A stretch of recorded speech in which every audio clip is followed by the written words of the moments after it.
Welcome to Cybersecurity Where You Are, the Center for Internet Security's podcast. I'm Sean Atkinson, CISO at CIS.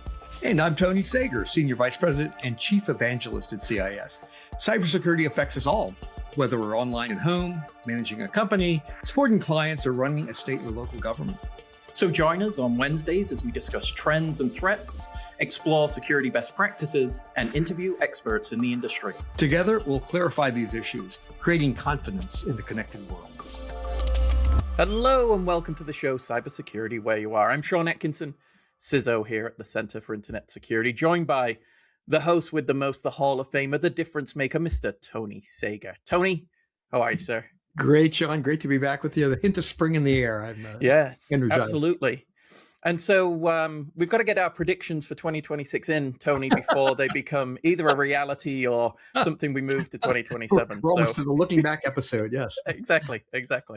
So part three, we've got three experts that we wanted to review with the audience today. Starting off with Marcus Sachs. He's our Senior Vice President and Chief Engineer. He's looking at really four discrete elements. And his first is very, very interesting. He's talking about offensive, autonomous, and agentic AI emerging as this mainstream threat. And we've seen the velocity of AI adoption within organizations and also the research capability where we see attack and defenders, utilizing these tooling in many different ways. But what he's looking at, Tony, is this is adopting as part of the tool chain for the attacker, right? And we've talked before about they're not limited by governance structure, by regulation and control and managing an approach to integrate this into an environment. They say, it's an advantage, I'll use it, and we move forward, and now it becomes adopted as a capability. It's interesting for the defender's dilemma where we need the same tooling to match ultimately at AI pace. But any thoughts there, sir? Well, Sean, wouldn't your job be different if you didn't have to worry about pesky users and laws and regulations and all that kind of stuff? And that's the inherent advantage that the attacker has, right? Hey, if he screws up the target, let's go find another one. And of course, you don't get that luxury, and no one in defense does either. And so and a lot of, this automation, the agentic AI allows this incredibly rapid repetition. If you remember the early days of things like fuzzing, right? Fuzzing the inputs, and they would be, if I could come up with a clever thing, and then it became, wait a minute, I can come up with an automated way to just run through lots of possibilities. And make sure if there's not a defense on the other end for that. And so you could just sort of overwhelm the ability of defenders to test for all the conditions that could cause, race conditions in the system or malformed inputs or whatever. And so all the advantage is on the offensive side. And I think, and by the way, for the listener who's not familiar with Marcus Sachs and his career, he's been around and he's seen this business from the technology and military, national security and public policy. And so, he's pretty tuned into what the thinking is about this and the use for offense and defense. So I think he's right on the money there, because again, the attacker is more naturally drawn to the efficiency, right? They're, as I've said before, you want to see capitalism in action when you study bad guys, not good guys. They're very quick, looking for efficiency, looking for repetition, looking for low cost, scalability. And so it's all right there for them. I think this also, and not to downplay the creativity, there's a lot of talk about, the machines will never be sentient in the way we think of human beings. But I tell you, one of my business used to be, right, finding the flaws in systems. And it took, after a few years of supervising, and I realized the most important decision I made was who to assign to what task, to what thing to study. So if you assign in the mathematics part of it, if you assign an algebraist, you'll get an algebraic attack. If you assign a probabilist, there'll be a probability, and that's kind of natural, right? That's their tool set. But is that in fact the way the attacker would behave? Is that a good model for us? And I thought, oh my gosh, I have to be really thoughtful about the way we do this. And, should we have multiple viewpoints brought to bear to represent the kind of diversity that attackers might bring. And so when you look at the AI sense, you said you get some diversity sort of for free, right? You're not counting on the human and their expertise. You might not get it as deeply in a model, but you might get much greater breadth of it right away, or very, very rapidly. So I think yeah, Marcus is on the money. That's worth thought. I mean, we've talked about the role of these technologies in both attack and defense, and there's clear advantages in both. But I think that's a good starting point for this round, and a good point by Marcus. Absolutely. Usually my adage is, if Marcus is saying something, just stop and listen and learn, really. No, that's not bad advice at all. I think he's well, there's having, again, he was grew up in this kind of stuff, and is of that generation. Again, seeing it from a national policy perspective also helps you think about it. You're seeing some of the discussion now, right, play out in the news about for an asymmetric kind of warfare, right? This is one of the places where a under-resourced, or without a big physical military, the ability to deliver kinetic effects, this is where you're going to go. This is where you have, the playing field is different, and you have the opportunity to go after fragile targets, which are not necessarily military targets. That's absolutely right. And even speaking of that, Tony, he moves into talking about this being an election year in 2026, and he's looking at deepfake fraud, cognitive attacks, and really now we're starting to see, the Iranian conflict and certain tactics and techniques that are used in that space follow a very similar approach. So again, he's hitting multiple different areas in terms of these hybridized approaches. It's not just sending a virus, as it were. We'll use some old nomenclature there. It's a consequence of impact across, as you mentioned, kinetic. These are psychological operations. There's a lot of new areas to discover and support, as CIS and really as defenders around the world. It's again an evolving landscape that we need to be aware of, and also contributing to in terms of thought leadership and capability. Yeah, and so much of that, I used to say about election, Sean, it's if you thought of it as an industry, it's a funny industry, right? It's got one product, the outcome of the election, and has one property that anyone cares about, the confidence that we have in it. It's a series of things that cascaded together to give us a result, and we believe in it, or we don't. So you don't have to attack, right, the content, the creation of the industry. You have to attack the public confidence in it, and that's true with a lot of our world, right? It's confidence that allows belief that that our food is safe, our water is drinkable, et cetera, et cetera. And so your ability to influence that has tremendous impact upon the will of the population, their support for any given cause. And so therefore your ability to manipulate that is a weapon in and of itself. And there is so much noise in all this environment now, right? So if you can start something, right, a meme, a trend, something, you get a lot of hangers on who join your army just for the joyride of it, right? Just to be in there and causing discontent or uncertainty. And so, yeah, these are really different times. I mean, the nature of warfare, right, requires the majority of the population to be invested, right, willing to do dangerous things, endure sacrifice for a purpose. And so that means you have to have a strong sense of will, right, of collective will, which is, in today's world, but deeply interconnected, all kinds of skepticism, about social forces and machinery. Then you have the opportunity to affect that dramatically. And so I think, again, the background of Marcus and thinking about these as national security issues, right? And the military has a long history of things like information operations and influence, and and so forth. And but this is now anyone can do this.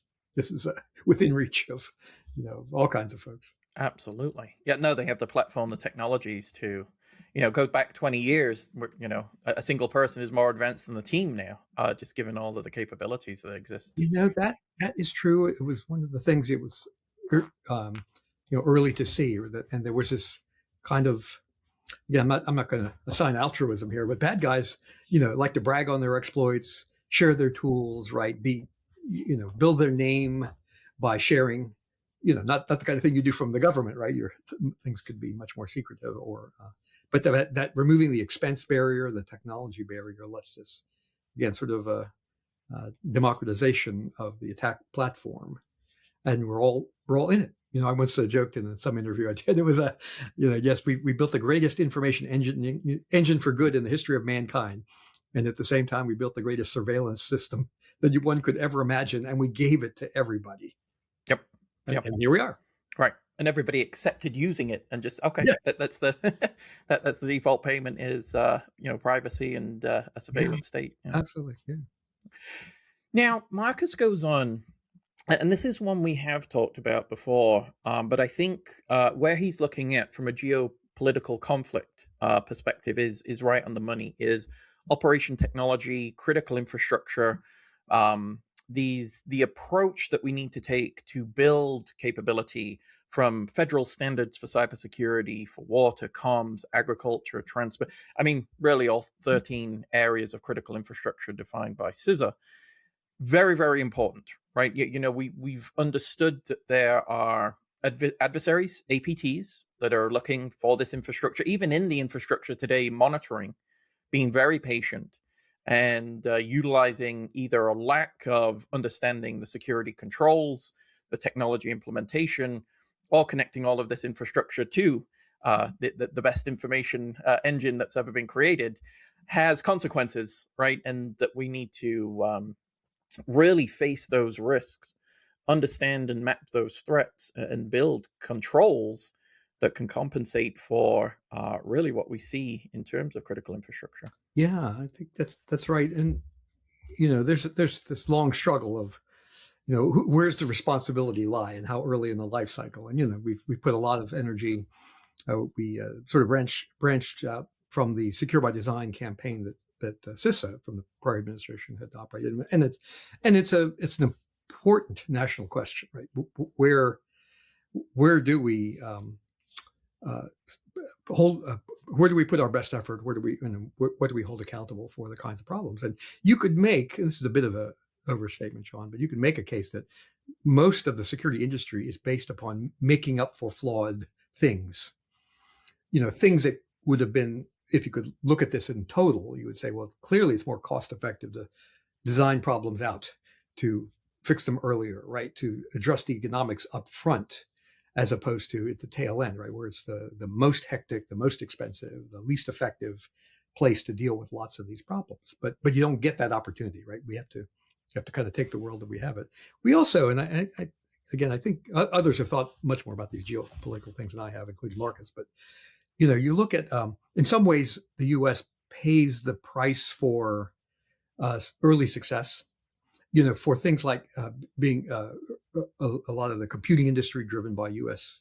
technology and research money and so forth. And in fact, you probably lived in part of this, Sean, where parts of Europe, right, just sort of skipped past wiring lots of things and went right to wireless. Right, they weren't burdened by the infrastructure of the early adopter.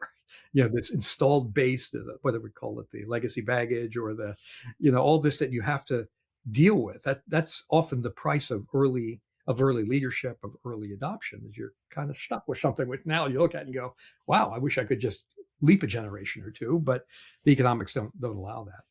And so a lot of that, the problems we had in a lot of the critical infrastructure, ITOT, all those worlds were, we have an amazing infrastructure. Oh, but now we need to be more efficient about it and run it with fewer human beings. Oh, I can, why does a company want to send a human to go check on the status of a machine? They want to do that from home. They want to do that from the remote headquarters or wherever. And so this temptation to take sort of older things that really weren't designed for this world and connect them for lots of, perfectly understandable reasons, has opened the attack aperture, wide open. And so when the economics drives you in that way, you're not going to go back to retrofit massive hunks of infrastructure. It just doesn't. You're doing this to save money, not to spend more money. So you've got to kind of think through this and where is the responsibility. And I think I've told the story before, Sean. In my first assignment at NSA, the Computer Security Design Guidance Division, and standing around right, the coffee pot with the old guys who were graybeards, and somehow I became one. And it's like, yeah, any day now, the first big court case is going to prove those vendors can't sell buggy software to us anymore.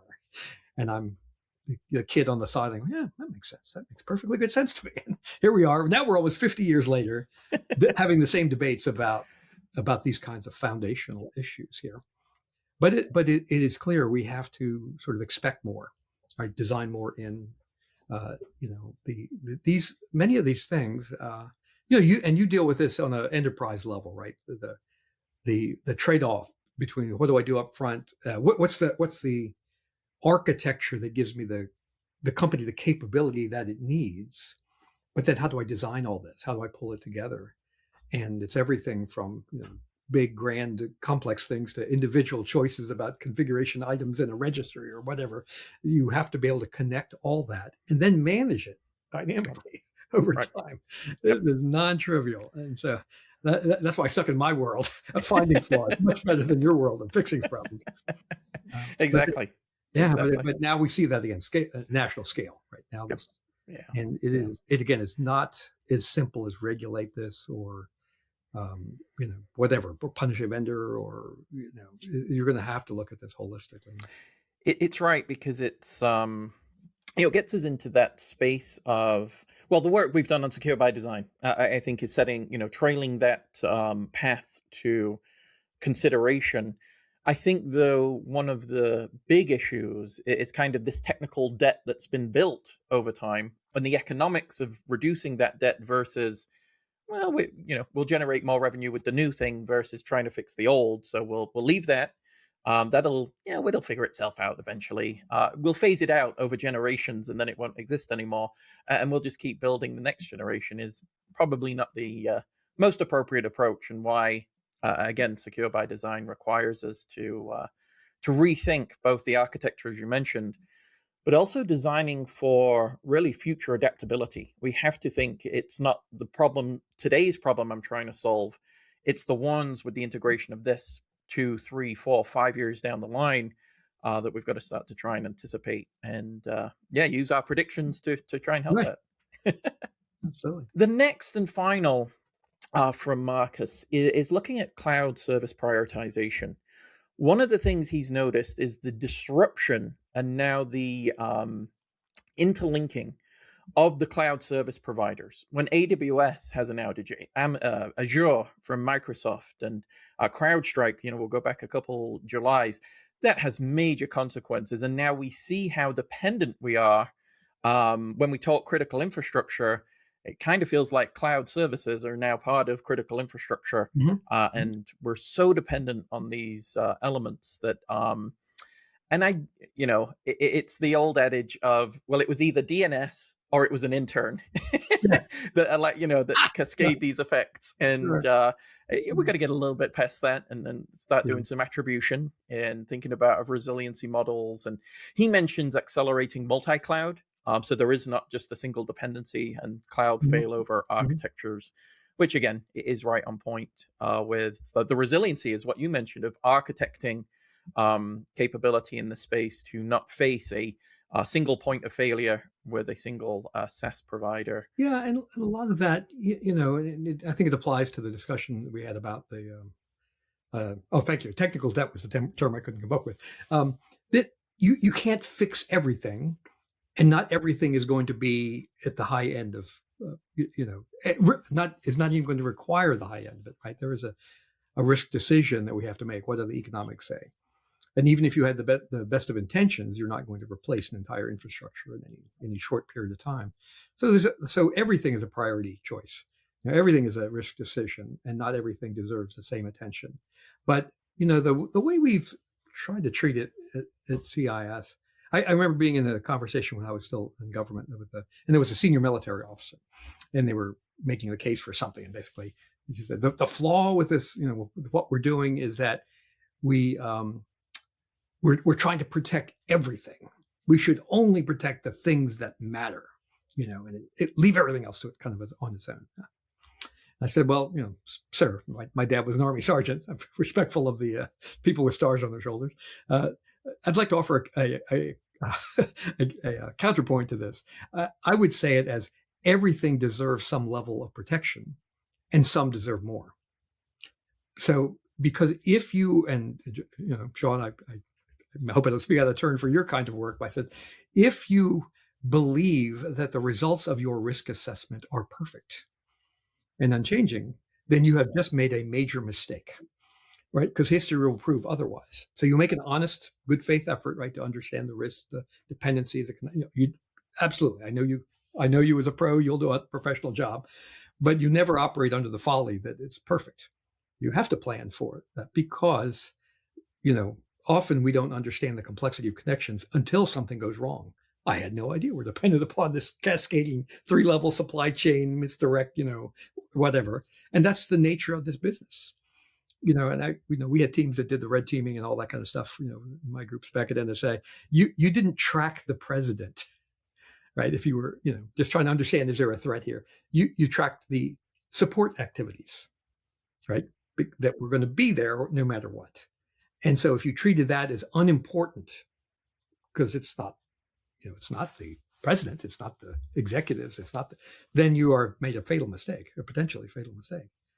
So there's a lot of connectivity, right, that is just inherent in the system.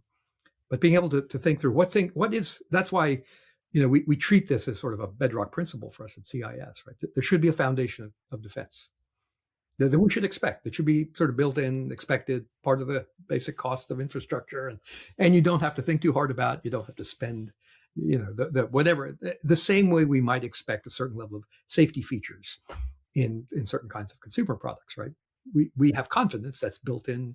There are people that test that. Our world is a little more complicated with more variables, but that's a reasonable expectation for us as citizens to say there's some level of protection that we should just expect.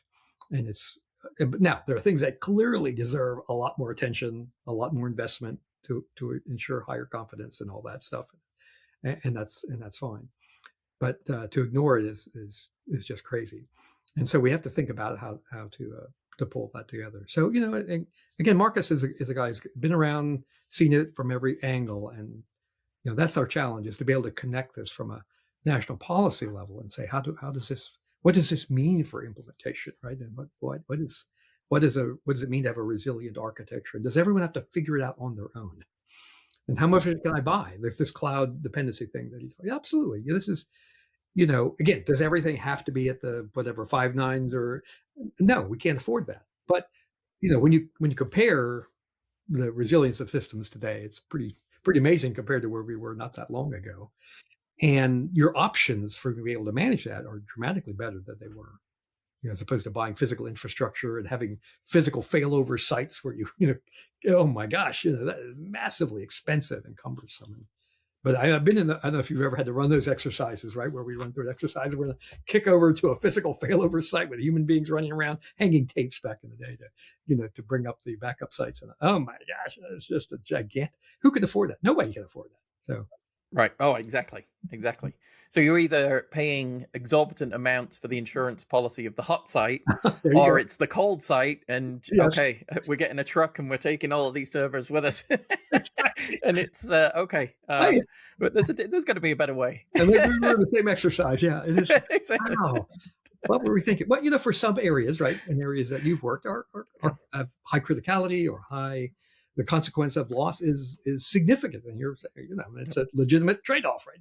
By essentially building a double infrastructure that under the right circumstances, it might be worth it. Now, that might be rare. That's not what we'd expect for consumer level, less risky activity. But I think that's so. Part of this is intelligently thinking about what should we expect, and the one thing we cannot expect though is perfection. Right. That's not. We don't expect any other risky domain of our lives. I don't know why we would think we need it in this space. Yeah, we'd reduce risk to zero, and no risk exists. That's not our world. I don't think it ever will be, unfortunately. But Tony, let's take a quick break. When we come back, we've got Karen Serrati and Valisha Ficchetti's predictions, and so we'll jump into those when we come back. Super. Up until recently, threat activity fell into one of 3 domains: cyber, physical, or information operations. This made it simpler for defenders to learn about a threat actor, track its evolution, and put protective measures in place. Unfortunately, it's no longer that simple. Threats are now multidimensional, blending these three domains together. You can't analyze threats in silos any longer, and a pair of 3D glasses won't help you expose them. You need to see the entire threat environment. You need ThreatWire. Unlike separate raw data feeds, ThreatWire provides warning and analysis of multidimensional threats all in one place. That means time and money back to make better risk decisions. ThreatWire isn't just a subscription. It's an exclusive intelligence sharing network that uses its expertise to help you defend against today's multidimensional threats. Actionable intelligence in a complex world. ThreatWire's got your back. Learn more by visiting cisecurity.org/ThreatWire.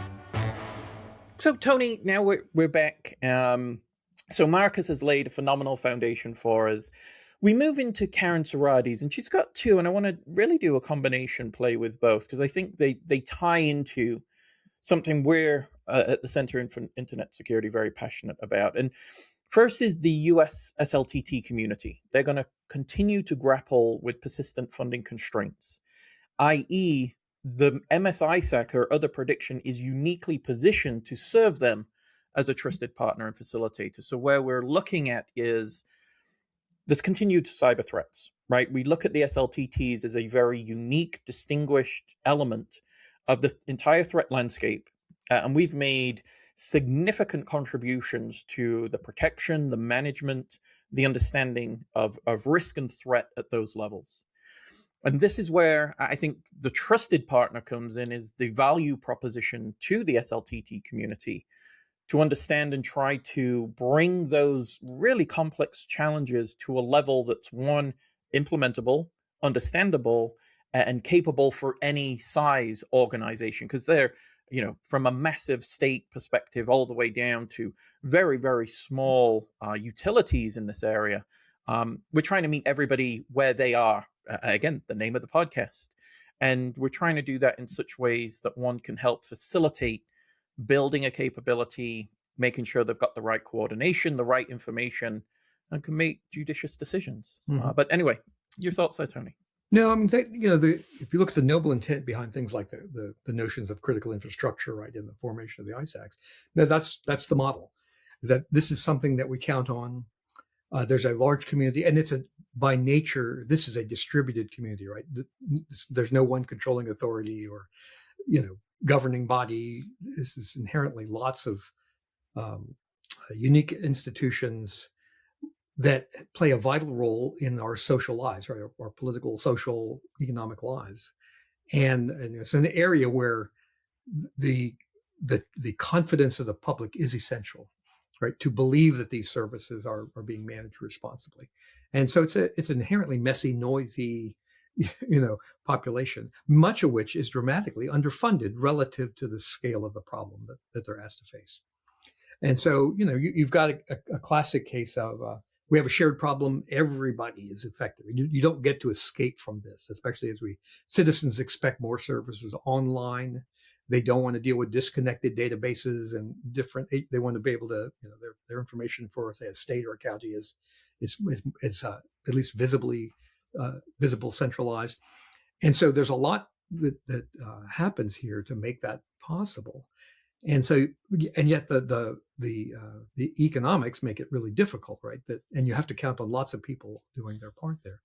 So you have this collective problem, and so that's bad, right? Because there's lots of opportunities. But then it gives you the opportunity for collective solutions, right? For collaboration, for learning from others before it happens to you.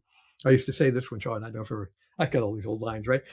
If all you can see is what you own, you'll never be able to defend yourself.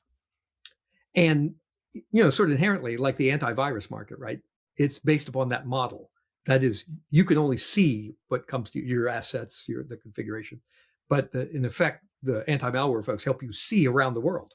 They see farther in space, earlier in time, right? Hopefully they see something bad over there and tell you about it, update their heuristics and signature before it happens to you.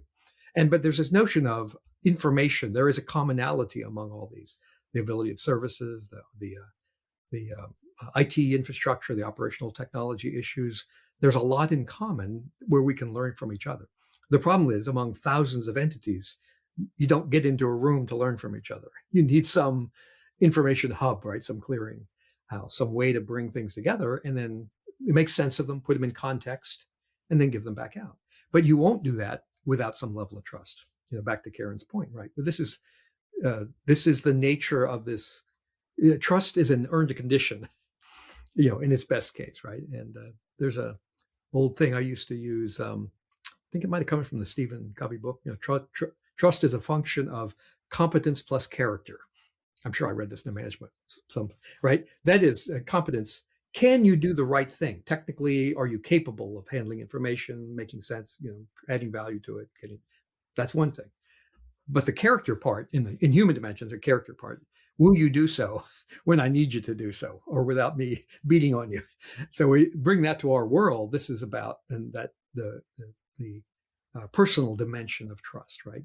Can I count on you to behave? Right? Because I'm giving you information, which could be embarrassing or uncertain, and I'm counting on you to give me information upon which I will take action. I might block ports. I might deny, I might shut off service. I might do things that have risk to my reputation, to the confidence of and so this idea of, so you have to have both, right? And so you can trust, but if the technical competence isn't there, then you'll lose. If you might believe in the technical competence, but not believe in the behavior, right? How will they behave? So if you don't create both, and so both are necessary conditions for this, and that's a different reading of the way Karen described it. You have to have this ability to learn from each other collectively, rapidly, in context, high fidelity. At the same time, I have to be able to trust the process, the source, the participants, to behave responsibly and to be there when I need them to be there. And then, so that's the kind of model that we have tried to build and that we try to deliver. And, again, there's no one works for us in this role, or, this is a collective, right? This is I think we've used the term collaborative defense, and that captures it. Collaboration, right? There's a sense of choosing to be part of this, not required to be part of it. There's a sense of openness, giving something to get something back. There's a sort of a community feeling about it, and it happens not because it's mandated from top down. I mean, the ISAC model gives you a legal framework in which to operate, but it doesn't force that to happen, right? So the fact that you could build a multi-thousand party collective defensive information sharing thing is pretty cool, because people are choosing to do that, and they will do that again if you can create the right conditions of trust for them. Exactly.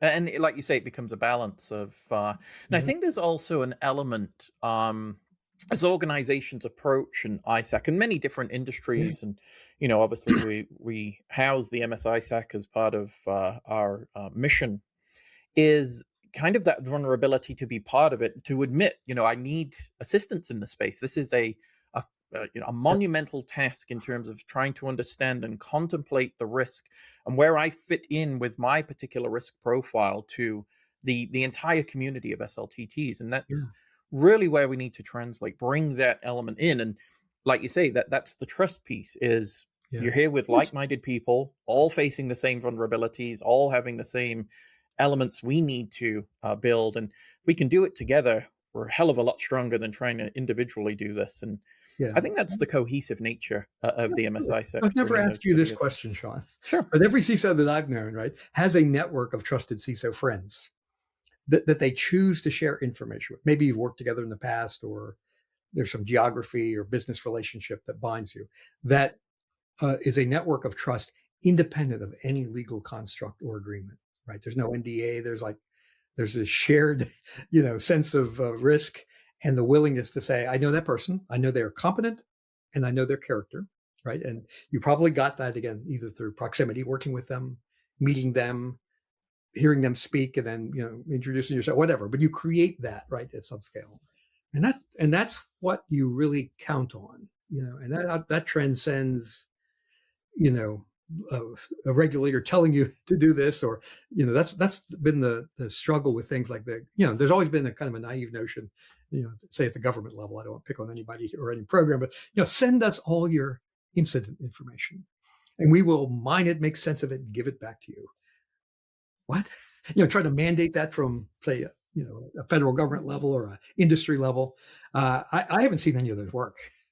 I see 3 years of arguing among lawyers about liability and all that kind of stuff. But then I walk through another door and I go, why are all these CISOs in this one particular area of the country all getting together for happy hour regularly?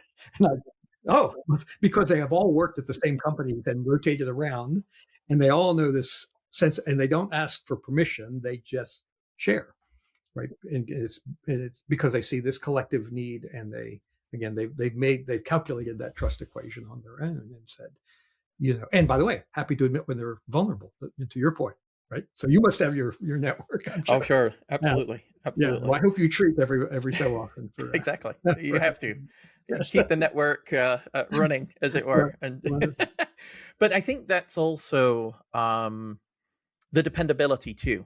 It is that, when you reach out, it's not just for, if there is a problem, I get a response, right? And it's a response of, been through this, here's what we did, or okay, let's try and figure this out together. And it's that community element that really builds it, because like you say, it's gone through the trust equation, and ultimately that there is whatever you put in, you also get back out, and with the, providing all the information for mining to any type of entity, and not really seeing the the reason why I'm providing it to make everybody else better. In some cases it gets selfish. What's in it for me? I can see that. But here we do build the an approach that really tries to reflect what you contribute. Ultimately, it is used, and then we disseminate something valuable, relevant, and consumable. And that's the most important thing, because just a list of figures and a risk equation, and say, oh well, here's your percentage vulnerable. Go figure that out. Where am I vulnerable? What am I supposed to do? I've no resources, and I know I'm vulnerable, but I could have told you that. I didn't need you to tell me that. I need the help in order to remediate or do something. It's one of the things I really appreciate the most, John, about the CIS model here. Not a commercial here, but you have this operational responsibility. We have this nationwide, right, 24/7, dealing with the messiness of the world, coupled with a world footprint security best practices mission, which is actively.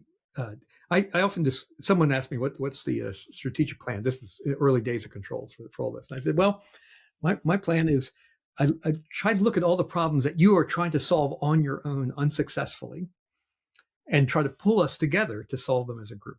So being able to track all the threat feeds and current attacks and its impact on technology, right? Relatively few companies in this industry have the kind of team that can really make sense of that can track all that, have access to the feeds, the ability to think about it, understand it, apply it to them, and put it in context. What do I do about it? How do I translate into action? Everyone needs to do that. That's kind of the implicit model of the industry. How few could do that, though, right? You happen to be the CISO of the security companies. You can't walk down the street corner, well, figuratively, without bumping into experts in this. That is so rare in this industry. So that's the bad news, right? There aren't enough talent. You can't. But the good news is then you have the opportunity for collective action. And so I would say, I remember talking to the MSISAC, one of the briefings. If you use our best practices, this is not just like stuff we throw on the wall, right? You're getting the output of experts that you cannot afford to hire. You couldn't even find them if you wanted to hire them. And it is our job to bring them together, translate all this complexity into, a relatively modest set of actions that allow you to deal with this without having to build a team like we have at CIS, or that any of these big companies can afford. That's just not a rational national approach to this. And again, the good news is most of us just have to deal with the 80-90% of garbage that's floating through the internet all the time anyway. If you can get to that point, my God, you are so far ahead of the curve, Now, are there unique things that you should worry about? Yeah, it's certainly in high risk industries. But if you start there, you get paralyzed. That's been our experience. Yeah. If you start with the foundation, then you have a chance, right?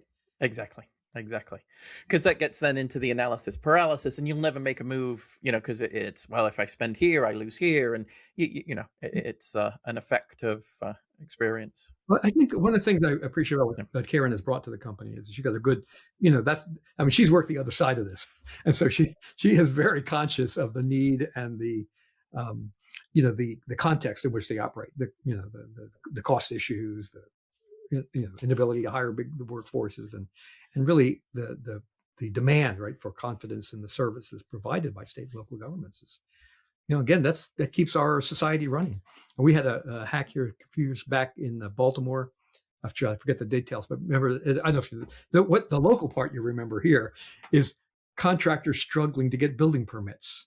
They couldn't do a lot of the stuff online. So they're like, cars are parked all over the streets in downtown. People are trying to get to the right desk to get a human being to fill out a form for them. It could paralyze the construction industry. Right. What it breaks is the confidence that people have in the system. And it turns this into sort of this crazy quilt of made up processes. I mean, we made things available online for reasons, right, of efficiency and consistency and all that. Yeah, agreed. Well, great. We'll move to our friend Alicia Sticchetti and her two areas that she was looking at from the predictions perspective. And hers are looking at the rapid growing and complexity of the threat landscape. We've seen it, and in true Alicia style, that the research that she puts into it's absolutely incredible. And again, I expect nothing less of Alicia.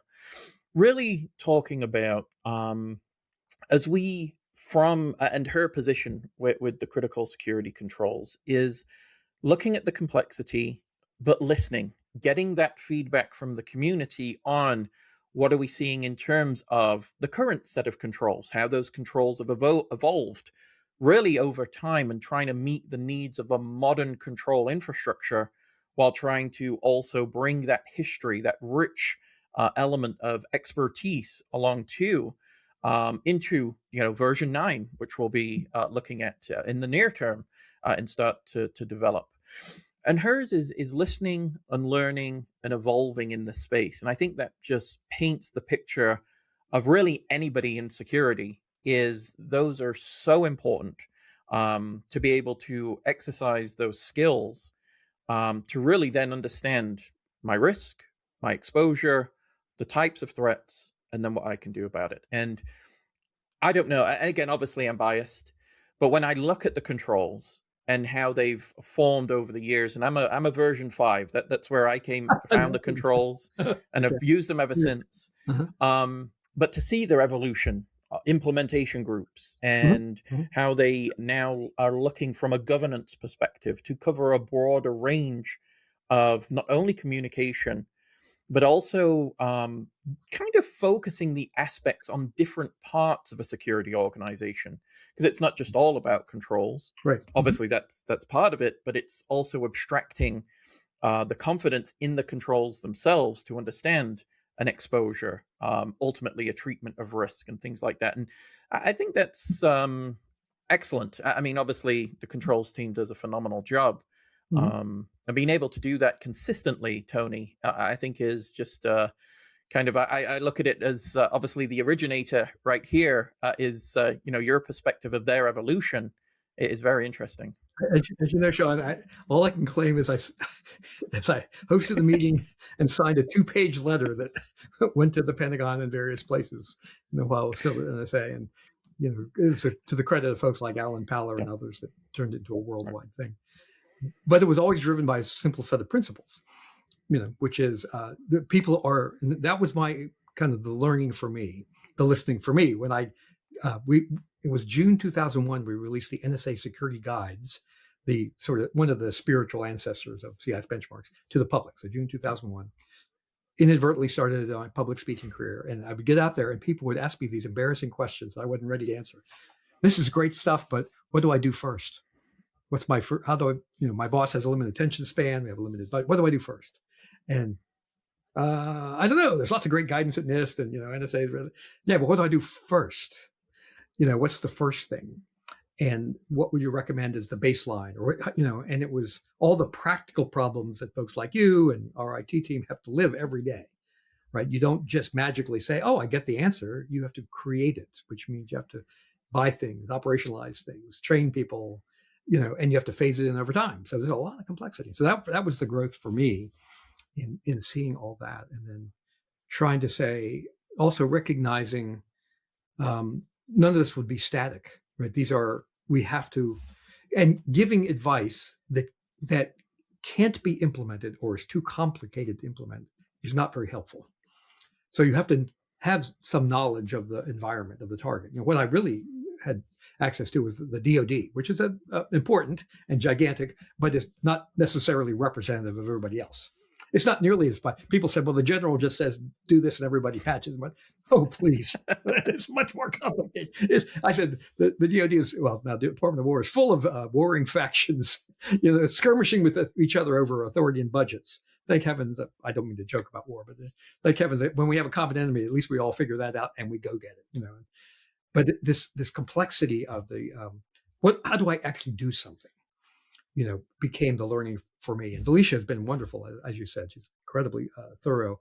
So trying to say what are the effective things to do, and it's part of my job as philosopher for the work, and to remind people of the pursuit of perfection is a waste of time, as we talked about earlier, right?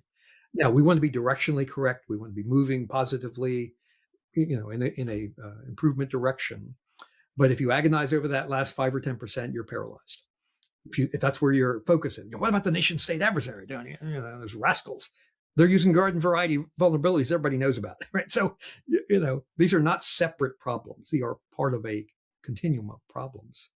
And so then knowing, where is technology going? I had some early diagrams I don't think the public has ever seen about what is the workflow of creating the controls. And one of them is one of the inputs is the evolution of technology for business. How people use technology, right, is really important. The tradecraft of the attackers. What are they capable of doing, and what do they do? Not what we speculate they could do. If you get a bunch of security wonks in a room, we could speculate all day. We are professionally trained to dream up attack scenarios. We're great at those tabletops because we can daydream all day. But what are they actually doing was our mantra, right? Based on direct observation. So how do I integrate that together, right? How do I pull that together? I said, our work is really, and again, Felicia is a key part of that. I said, the verb that matters is translate. How do I translate millions of data points of badness translated into a small number of positive, constructive things you can do about it? Because most people will never read the million data points of badness. It's just not feasible.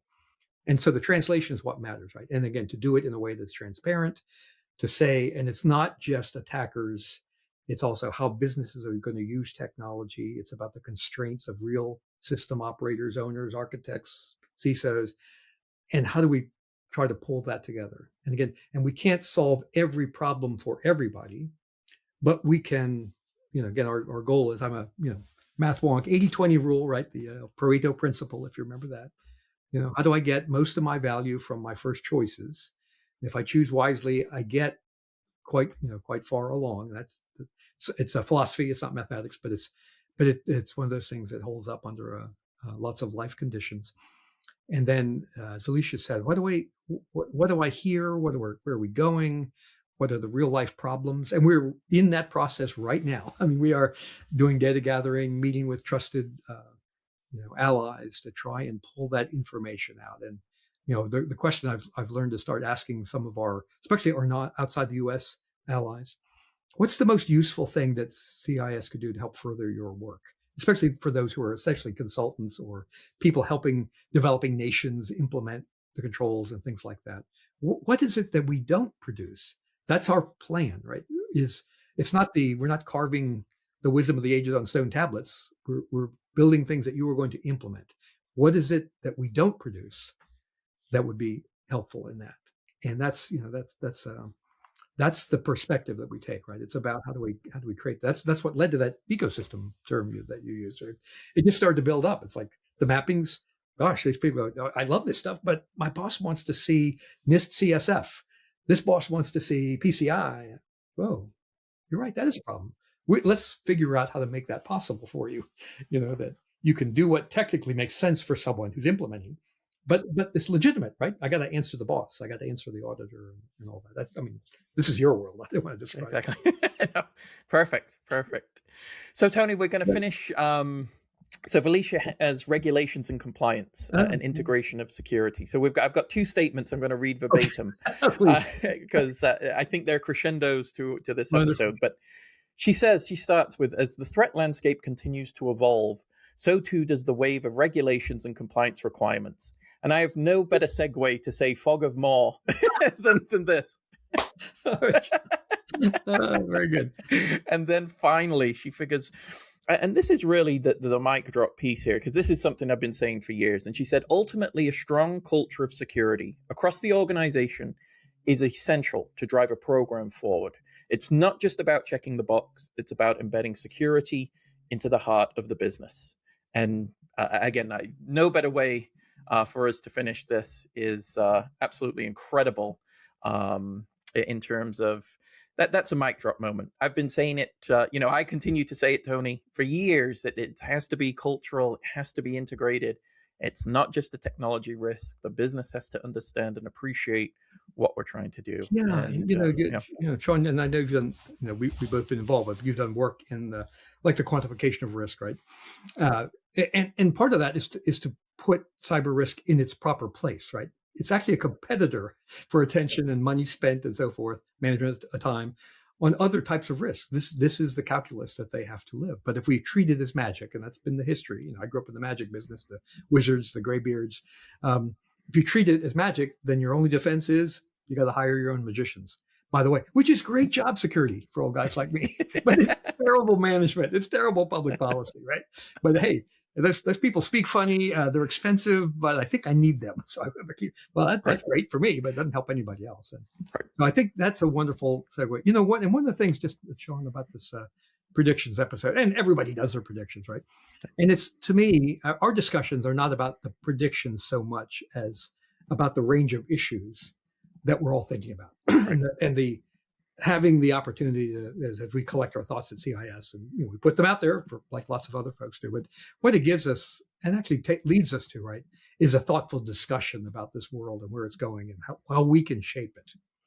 Yep. And I think that, again, is consistent with your closing here. This is about we're lit. By the way, we live in the same messy world as everybody else, right? So these are real life issues for you. This is not abstract, right? Complicated partnerships, supply chain issues, all this stuff. We live this. We've got gazillions of volunteers, access to some of our IT. This is real life. We have to manage this, and that's why, I often, as I've told people, if you want to learn how to be a CISO, go back and dig through the episodes where Sean basically leads you through this. Go back to our podcast, and you'll get a great overview of this. So I think it's a great finish. But again, we like the opportunity to discuss these because it gives us a chance to be thoughtful and help us with our strategy here, right? This is part we live in this world, but we're navigating it. We want to share that, right? We talked about the collective thinking that really drives the ISAC, and that more broadly is really the role of CIS as we see it. Absolutely. Tony, as always, thank you, sir. A great discussion. Always, it's a privilege, and thank you. And also thank you to our audience. Remember to subscribe through your preferred podcast providers. Catch us on YouTube at The CI Security. You've got questions, comments, concerns, podcast at cisecurity.org. And with that, we'll talk to you soon. Thank you for listening to the podcast today. The thoughts and opinions expressed by our podcast guests are solely theirs and do not necessarily reflect those of CIS. Tune in on Wednesdays for a new episode. And in the meantime, visit our website at cisecurity.org. Together, we'll continue our efforts of creating confidence in the connected world.